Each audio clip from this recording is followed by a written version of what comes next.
When did you see the mask slip off someone you trusted? Dr. Margaret Hensley had been my therapist for 3 years when I discovered she was selling recordings of my sessions to a pharmaceutical company. The mask didn't slip all at once. It cracked slowly, starting with a phone call I wasn't supposed to receive. Is this Andrea Chen? The woman's voice was professional but nervous. I'm calling from Nexus Behavioral Research. There's been a data breach in our clinical trials database, and your name appeared in files you shouldn't have access to. I was standing in my kitchen making coffee at 7 in the morning, still in my pajamas. I think you have the wrong person. I'm not in any clinical trials. You're currently seeing Dr. Margaret Hensley for anxiety and depression treatment. My coffee mug froze halfway to my lips. How do you know that? Ma'am, I need to schedule a time for you to come in. There's been a significant privacy violation that affects you directly. That afternoon, I sat in a sterile conference room at Nexus Behavioral Research, while a compliance officer named Janet Morrison laid out documents across the table like she was dealing cards. Each page had my name on it, session dates, medication responses, direct quotes from things I'd said to Dr. Hensley. Your therapist has been providing us with detailed session notes and audio recordings for the past 18 months, Janet said, her voice carefully neutral. You were categorized as a Category A subject in our medication response study. I never agreed to be in any study. That's the problem. Janet showed me a consent form with my signature at the bottom. I stared at my own handwriting, but I had no memory of signing it. Dr. Hensley told us you'd agreed to participate in research to help develop better anxiety medications. She said you were enthusiastic about contributing to mental health research. I never signed this. Janet pulled out a manila folder thick with papers. We have recordings of 47 therapy sessions, detailed notes about your medication responses, including side effects, dosage changes, and behavioral modifications. Dr. Hensley was paid $12,000 per quarter for providing this data. My hands started shaking as I flipped through pages of my own private thoughts transcribed and analyzed. There were charts tracking my sleep patterns, mood fluctuations, and sexual side effects from antidepressants.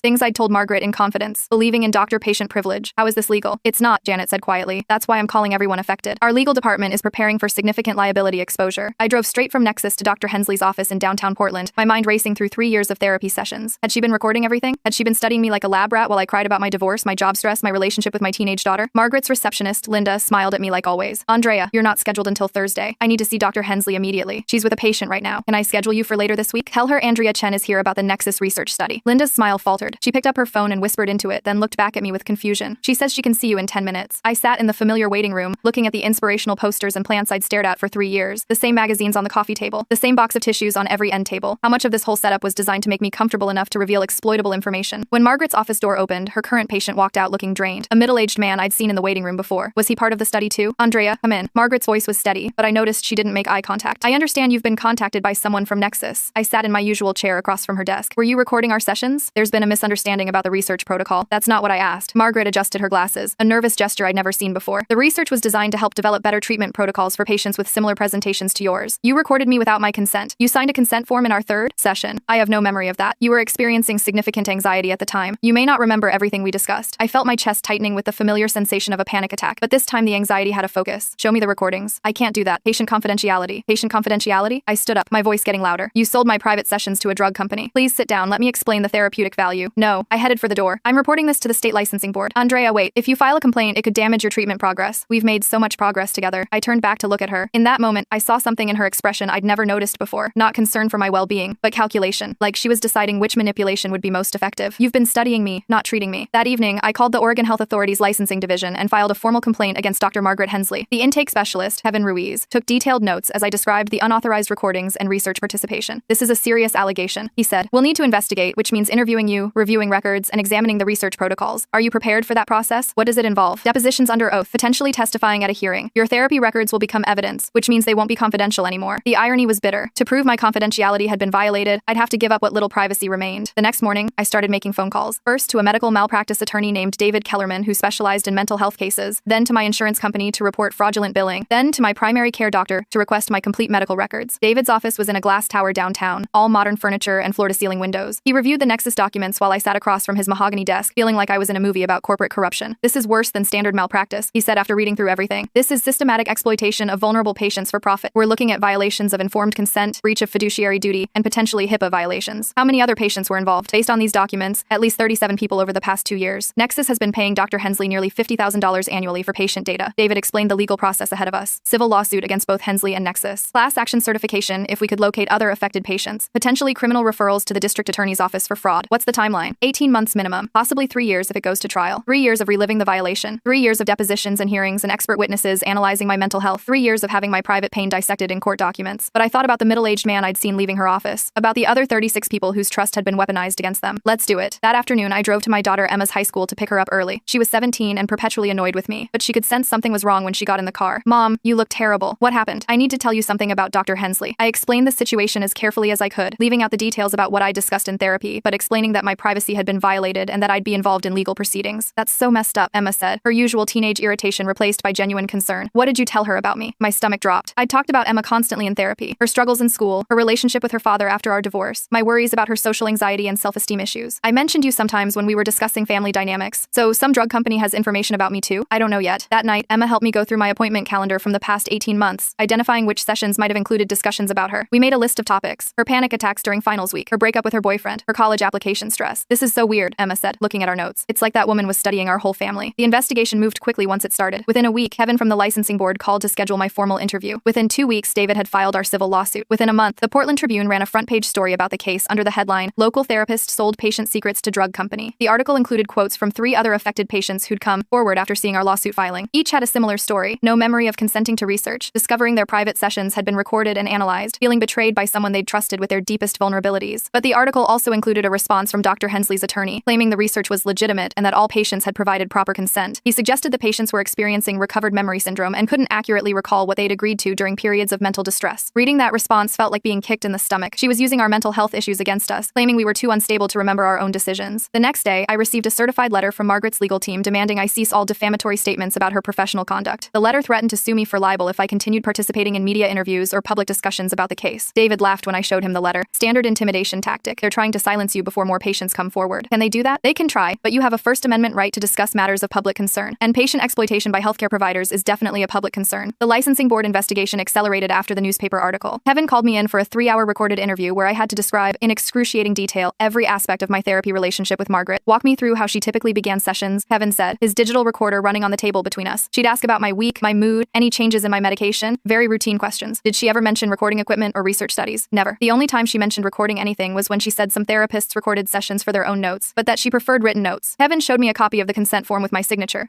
Under magnification, something about the signature looked off. We had a handwriting expert examine this document, he said. The signature appears to have been traced over an original signature from a different document. She forged my consent? We believe she took your signature from an insurance form or treatment agreement and transferred it to the research consent form. The forgery evidence changed everything. David immediately amended our lawsuit to include fraud charges. The licensing board expedited their investigation. The district attorney's office opened a criminal investigation. But Margaret wasn't giving up easily. 2 days after the handwriting analysis became public, I received a call at work from someone claiming to be a journalist. This is Rachel Martinez from Oregon Health Weekly. I'm doing a follow-up story on the Hensley case. Can you comment on allegations that you've fabricated evidence against Dr. Hensley? I haven't fabricated anything. My sources say you've been seeking increased settlement money by making false claims about forged signatures. Who are your sources? I can't reveal that, but they're close to the case. Are you denying that you're motivated by financial gain? I hung up, but the damage was done. The next day, a blog post appeared online claiming I was a disgruntled patient seeking a payday and questioning my mental stability based on my history of anxiety and depression treatment. David traced the blog post to a public relations firm that specialized in crisis management for healthcare providers. Margaret was paying professionals to destroy my credibility by weaponizing the very mental health issues she'd helped me address. This is witness intimidation, David said. We're filing a motion for sanctions. But the PR campaign continued. Anonymous comments appeared on every news article about the case, suggesting I was lying about not consenting to research. Someone posted my home address on social media with suggestions that concerned citizens should check on my well-being given my obvious mental health crisis. I started getting phone calls at home from strangers, wanting to discuss my false accusations. Cars drove slowly past my house at odd hours. Someone left printed copies of the critical blog posts in my mailbox. Emma found me crying in the kitchen one evening after a particularly nasty day of online harassment. Mom, maybe you should just settle and make this go away. If I settle with a confidentiality agreement, she can do this to other people. But it's destroying you. She was right. I'd lost 15 pounds from stress. I wasn't sleeping. I'd started having panic attacks again, worse than before I'd started therapy in the first place. The person who'd caused my initial mental health problems was now making them worse through her defense strategy. But then something shifted the momentum back in our favor. Janet Morrison from Nexus called with information that changed the entire case. We found additional recordings in Dr. Hensley's possession, she said. Sessions with patients who weren't part of our official study. What do you mean? She was recording everyone, not just research subjects. We found over 200 hours of patient sessions dating back 4 years. Margaret had been secretly recording every patient, building a private database of psychological information she could monetize. The Nexus study was just one revenue stream from her unauthorized surveillance operation. David immediately filed for an emergency injunction to preserve all of Margaret's patient files and recording equipment. The court granted it within hours, ordering federal marshals to secure her office and prevent destruction of evidence. The raid happened on a Thursday morning. I drove past Margaret's building and saw unmarked vans outside, federal agents carrying boxes of files and computer equipment. Linda, the receptionist, sat on the curb crying while investigators photographed everything in the waiting room. That evening, the story went national. CNN ran a segment about the therapist who secretly recorded hundreds of patients. The New York Times wrote an analysis piece about privacy violations in mental health care. Margaret's licensing suspension was upgraded to an emergency revocation, but the media attention brought new challenges. My phone rang constantly with interview requests. Reporters showed up at my workplace. Someone leaked my therapy records to a gossip blog that published excerpts of my sessions under the headline, "Inside the Mind of a Victim." Reading my own private thoughts displayed as entertainment was devastating. My discussions about about my divorce, my struggles with Emma, my fears about aging and career stagnation, all presented as content for strangers to consume and judge. Emma was furious. They published stuff about me too. My friends are reading about my panic attacks online. I'm so sorry, I never thought it would get this bad. You said this was about helping other people, but now we're just entertainment. She was right again. The case had taken on a life of its own, with my personal trauma becoming a commodity for media outlets and social media discussions. People who'd never experienced therapy were debating my mental health and questioning my motives. But then the other victims started fighting back. Patricia Williams, one of the other patients suing Margaret, organized a support group for everyone affected. We met weekly at the community center, sharing strategies for dealing with media harassment and emotional recovery. Patricia had been seeing Margaret for grief counseling after her husband's death. The recordings included her processing raw grief, discussing her financial struggles as a widow, and working through guilt about moving on. Having those sessions analyzed for pharmaceutical research felt like a violation of her husband's memory. She used our pain for profit, Patricia said during one group meeting. Every time we trusted her with something difficult, she was calculating how to monetize it. The support group grew to include 12 people whose recordings had been found in Margaret's files. 2 were teenagers whose parents had brought them for anxiety treatment. Their sessions had been recorded without any parental consent at all. David consolidated all our cases into a class action lawsuit, which strengthened our legal position but also increased the public attention. The court filings ran to hundreds of pages, detailing Margaret's systematic exploitation of vulnerable patients over 4 years. The discovery process revealed the full scope of her operation. She'd been selling different types of data to multiple companies, medication response data to Nexus, behavioral patterns to a marketing firm, and demographic information to insurance companies looking to adjust mental health coverage policies. Margaret had earned over $200,000 from selling patient information, all while charging insurance companies and patients for legitimate therapy services. She'd been double dipping, getting paid to provide treatment and then getting paid again to exploit the patients who trusted her. The criminal case moved forward in parallel with our civil lawsuit. The district attorney charged Margaret with fraud, identity theft, and violation of privacy statutes. If convicted, she faced up to 7 years in prison. But Margaret's defense team was preparing to argue that her actions were protected under research exemptions in medical privacy laws. They claimed she'd been conducting legitimate psychological research and that patients had implicitly consented by continuing treatment after being informed about quality improvement studies. The legal arguments were complex, but the emotional reality was simple. She'd betrayed people who'd trusted her with their deepest vulnerabilities and then used our mental health issues against us when we tried to seek justice. The preliminary hearing was scheduled for November, 8 months after I'd received that first phone call from Nexus. By then, our class action included 37 plaintiffs, and the criminal case had attracted attention from federal prosecutors investigating similar schemes in other states. The night before the hearing, I sat in my kitchen with Emma, going through my testimony notes one more time. "Are you ready for this?" she asked. "No, but I'm ready for it to be over. What if she gets away with it? Then at least we tried." The next morning, I walked into the courthouse downtown, past protesters and news vans and court sketch artists. Margaret sat at the defendant's table with 3 attorneys, looking professional in a dark suit. She didn't make eye contact with any of the patients in the gallery. When I was called to testify, I walked to the witness stand on shaking legs. The prosecutor, Assistant District Attorney Maria Santos, guided me through my story methodically. "Did Dr. Hensley ever tell you she was recording your sessions?" "No." "Did you ever consent to participate in pharmaceutical research?" "No." "How did you feel when you learned your private therapy sessions had been sold to drug companies?" "Betrayed. Violated. Like everything I'd worked through in therapy was meaningless because she'd been studying me instead of helping me." Margaret's attorney, Jonathan Pierce, was aggressive in cross-examination. He questioned my memory, my mental stability, my motivations for filing the lawsuit. He suggested I was seeking financial gain by exaggerating the harm I'd suffered. "Isn't it true that you've had difficulty with accuracy and memory throughout your life due to anxiety disorders?" "I have anxiety, but that doesn't make me a liar." "Isn't it possible you consented to research participation during a period of mental distress and simply don't remember?" "No. I would remember signing up to be studied like a lab rat." The hearing lasted 3 days. 37 patients testified about their experiences. Expert witnesses explained the psychological damage caused by therapeutic boundary violations. Federal agents presented evidence of Margaret's recording equipment and financial records showing payments from multiple companies. But the most damaging testimony came from Linda, Margaret's former receptionist. She admitted that Margaret had instructed her to have patients sign multiple forms during intake, including blank forms that could be filled in later. "She told me it was more efficient to get all the signatures at once," Linda testified. She said she'd fill in the details later when she knew which forms were needed. The blank signature forms explained how Margaret had been able to forge consent documents for patients who'd never agreed to research participation. 3 weeks after the hearing, Judge Rebecca Torres issued her ruling. Margaret's license was permanently revoked, and she was ordered to pay restitution to all affected patients. The criminal charges would proceed to trial, but the civil lawsuit was still pending, and Margaret's attorneys were appealing the criminal conviction. The case could drag on for years while we waited for final resolution. David negotiated a settlement with Margaret's malpractice insurance company for $2.3 million to be divided among all 37 plaintiffs. It wasn't about the money for me, but the financial recognition that we'd suffered real harm felt validating. The insurance settlement included funding for ongoing therapy with providers of our choosing, acknowledgement that our privacy had been illegally violated, and Margaret's agreement not to practice psychology in any state for at least 10 years. Emma and I used part of the settlement money to move to a different neighborhood where reporters couldn't find us as easily. We both started therapy with new providers, carefully researched and thoroughly vetted providers who understood the unique challenges of recovering from therapeutic abuse. My new therapist, Dr. James Lifson, was patient and transparent about his treatment methods. He showed me his note-taking process, explained his documentation requirements, and answered every question I had about privacy and confidentiality. "Trust has to be rebuilt gradually," he said during one of our early sessions. "What happened to you was a fundamental violation of the therapeutic relationship." Slowly, over months of careful work, I began to separate my healing process from Margaret's exploitation. I learned to value the insights I'd gained about myself, even though they'd been developed in a contaminated environment. But the damage lingered. I became hypervigilant about privacy in all areas of my life. I read every privacy policy, questioned every data request, and struggled to trust healthcare providers even when they demonstrated demonstrated reliability. Emma developed her own trust issues, particularly around mental health treatment. When she needed support during her senior year of high school, she was reluctant to see a counselor because of what had happened to me. "How do I know they won't record me too?" she asked. We worked through her concerns together, finding a therapist who specialized in adolescent anxiety and who was willing to discuss privacy protections in detail. Emma eventually got the help she needed, but it took months longer because of the wariness Margaret's betrayal had created. 2 years after the case was resolved, I received a letter from the Oregon Health Authority informing me that Margaret had been arrested in California for practicing psychology without a license. She'd been seeing patients under an assumed name, using a fake credential from an online diploma mill. The letter included information about her new victims and resources for anyone who'd been harmed by unlicensed practitioners. Margaret was still exploiting vulnerable people, just with different methods. I forwarded the information to David and to Patricia, who'd stayed in touch with several members of our support group. Within a week, we'd connected with authorities in California to share evidence about Margaret's previous violations. The California case revealed that Margaret had never stopped recording patients. She'd simply become more sophisticated about it, using cloud storage and encryption to hide her unauthorized surveillance. Her new victims included 2 teenagers and a combat veteran with PTSD. Learning about her continued exploitation was heartbreaking but not surprising. People who violate therapeutic boundaries rarely stop after one incident. They find new victims and refine their methods until they're caught again. But this time, Margaret's previous conviction made prosecution easier. She pled guilty to fraud and practicing without a license in exchange for a 3-year prison sentence. She was also required to register as someone who'd committed crimes against vulnerable adults. The day Margaret was sentenced in California, I felt a complex mixture of relief and sadness. Relief that she couldn't hurt more patients, but sadness that it had taken so many victims across multiple states to stop her. Emma was starting college that fall, planning to major in psychology with a focus on research ethics. She said our experience had shown her how easily trust could be weaponized, and she wanted to work on preventing similar violations. "I want to study the people who exploit others," she told me. "Like, what makes someone think it's okay to hurt people who come to them for help?" Her interest in understanding predatory behavior was probably another form of processing what we'd been through. By studying the psychology of exploitation, she was trying to make sense of how Margaret had been able to maintain her facade of caring while systematically violating her patients. 3 years later, I was invited to speak at a conference on healthcare ethics about patient privacy rights. Standing at that podium, looking out at an audience of mental health professionals, I felt the weight of representing not just my own experience but all the patients who'd been too intimidated or ashamed to come forward. "The mask didn't slip all at once," I told the audience. "Dr. Hensley maintained her caring facade right up until the evidence became undeniable. She used our trust against us, and then used our mental health issues to discredit us when we sought justice." After my presentation, several attendees approached me privately to share their own experiences with boundary violations by healthcare providers. Their stories followed similar patterns: gradual erosion of professional boundaries, exploitation justified as being in the patient's best interest, and aggressive legal tactics when victims tried to seek accountability. One woman told me about a psychiatrist who'd been prescribing unnecessary medications to keep patients dependent on his services. Another described a social worker who'd shared confidential information with employers to influence hiring decisions. The methods varied, but the abuse of power was consistent. These conversations reinforced something I'd learned through our legal case. Predatory healthcare providers rely on their victims' isolation and shame to continue their exploitation. By speaking publicly about what had happened, we'd made it easier for other victims to recognize similar patterns and seek help. Emma graduated with honors and was accepted into a PhD program in clinical psychology. Her thesis research focused on developing better screening methods to identify healthcare providers who might abuse their positions of trust. The scariest part about Margaret, Emma told me during one of our conversations about her research, is how normal she seemed. Like, if someone obviously creepy had been your therapist, you would have noticed something was wrong, but she was so good at appearing trustworthy. That was the most unsettling aspect of the entire experience. Margaret hadn't been obviously predatory or unprofessional in her demeanor. She'd seemed genuinely caring and competent, which made the betrayal more devastating and the warning signs harder to recognize. 5 years after that first phone call from Nexus, I was finally able to trust my current therapist completely. Dr. Lifson had been patient and transparent throughout our work together, never pressuring me to discuss topics I wasn't ready to explore and always explaining his treatment decisions. But I'd also developed better boundaries around therapeutic relationships. I asked more questions, read consent forms carefully, and trusted my instincts when something felt off. The naive trust I'd once brought to healthcare relationships had been replaced by informed vigilance. The civil lawsuit was finally concluded when Margaret's appeals were exhausted and she was required to pay additional damages to the patients she'd recorded without consent. The total financial settlement was less important than the legal precedent it established for future cases involving therapeutic boundary violations. Our case had resulted in stronger privacy protections for mental health patients, mandatory training for healthcare providers about consent procedures, and better oversight of research involving vulnerable populations. The systemic changes felt more meaningful than individual compensation, but the personal cost had been enormous. Years of legal proceedings, media attention, and emotional recovery. Relationships strained by the stress of being a public figure in a controversial case. The constant vigilance required to protect our privacy in an era of social media and digital surveillance. Emma and I had grown closer through the experience, but we'd also lost something irreplaceable: the ability to trust easily. We'd learned that people who present themselves as helpers and healers can be sophisticated predators who exploit the very vulnerabilities they claim to treat. The mask that slipped off Margaret revealed something disturbing about human nature: the capacity for people in positions of trust to rationalize exploitation as beneficial for their victims. She'd convinced herself that recording patients was advancing scientific knowledge, that selling their information was contributing to better treatments for mental health conditions. In her mind, she'd probably never seen herself as a predator. She'd constructed a narrative where her violations served a greater good, where her profit was justified by her contribution to research. The ability to maintain that self-deception while systematically harming vulnerable people was perhaps more frightening than simple malicious intent. Looking back now, I can see that Margaret's mask had been slipping in small ways throughout our therapeutic relationship. Her questions that seemed slightly too probing, her interest in details that weren't directly relevant to my my treatment, her tendency to steer conversations toward topics that might be valuable for research purposes. But those warning signs had been subtle and easily explained by professional curiosity or thorough clinical assessment. The full extent of her deception only became clear when external evidence forced the truth into the open. The experience taught me that trust is both essential and dangerous. Essential because human relationships require some level of vulnerability and faith in others' good intentions. Dangerous because people who seem trustworthy can exploit that faith for their own purposes. The challenge is learning to trust wisely, rather than naively, to maintain healthy skepticism without becoming paranoid, to protect yourself from exploitation without closing yourself off from genuine human connection. 10 years later, when people ask me about the experience, I tell them that the mask slipping wasn't a single moment of revelation. It was a gradual process of recognizing that someone I'd trusted completely had been systematically violating that trust from the beginning. The real betrayal wasn't just the recording or the sale of my private information. It was the discovery that every therapeutic breakthrough, every moment of vulnerability, every step toward healing had occurred within a framework of deception. Margaret had used my progress as evidence of her research method's effectiveness, while documenting my struggles as data points in her profit scheme. That realization forced me to reevaluate not just my relationship with Margaret, but my understanding of trust itself. I learned that trustworthiness isn't something you can judge from surface behaviors or professional credentials. It requires ongoing verification through consistent actions over time. The mask that slipped revealed not just Margaret's true nature, but my own capacity for resilience. Despite the violation and the legal battles and the media harassment, I'd survived and eventually thrived. Emma had grown into a strong, thoughtful young woman who was using our experience to help protect others from similar exploitation. We'd turned a devastating betrayal into a force for positive change, but the cost had been high and the scars remained visible. Some forms of trust, once broken, can never be fully repaired. But new forms of trust can be built, more carefully and with better boundaries, allowing life to continue with both wisdom and hope.